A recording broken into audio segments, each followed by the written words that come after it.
And it's been incredible. So the Pentagon announced a couple months ago, they just gave the Aura a $96 million government contract, all public.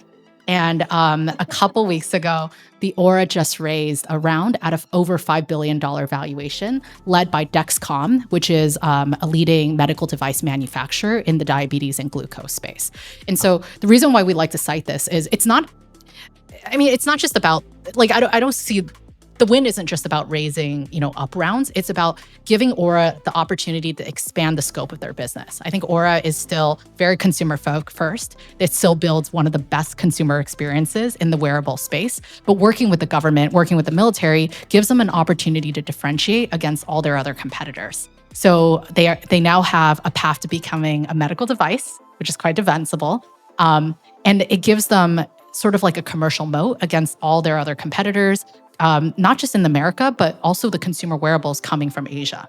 There is a kind of a notion that it takes a long time to sell to government. And when people always ask me, how long will it take for company X to sell to government? I always say it depends, because it also depends on like what the government is prioritizing at the time. And so I would say with at least the Aura example, it was a little different because the global pandemic led to just rapid adoption of all types of technology, especially in the consumer space. But I don't anticipate that slowing down, right? Like even with the new administration coming in, like if we just look at the numbers around government spending and defense spending, I mean, the DoD budget is $800 billion,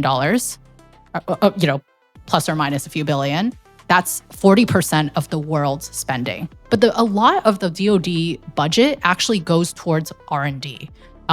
So I think last year the DoD spent about like $70 billion, which is a lot. I mean, these is like the GDP of countries, right? But $70 billion just on providing what's called non-dilutive capital, so free money to companies, right? So this is actually capital that founders can get without giving up equity in exchange, because the U.S. government doesn't sit on your cap table.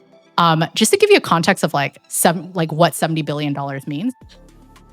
I mean, besides it being a lot, right? That's over 1/3 of the $170 billion that VCs pour into the market. So if you actually think about like the US government as a VC, I mean, it's probably the biggest fund in the world. And so we like to work with, especially our deep tech founders, on helping them scale with the help of government. And it doesn't always have to be government being a customer, but even, I mentioned some of our deep tech investments like chip scale atomic clocks, right? That company, Mesa Quantum, has gotten a ton of what's called non-dilutive capital from the US government just to help commercialize an alternative GPS system.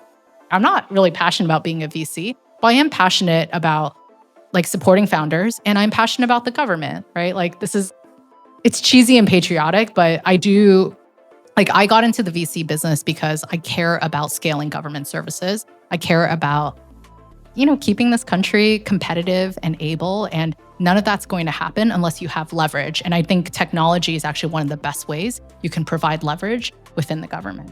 So that's why and I think this is true actually across my entire team. Like this is why we do what we do.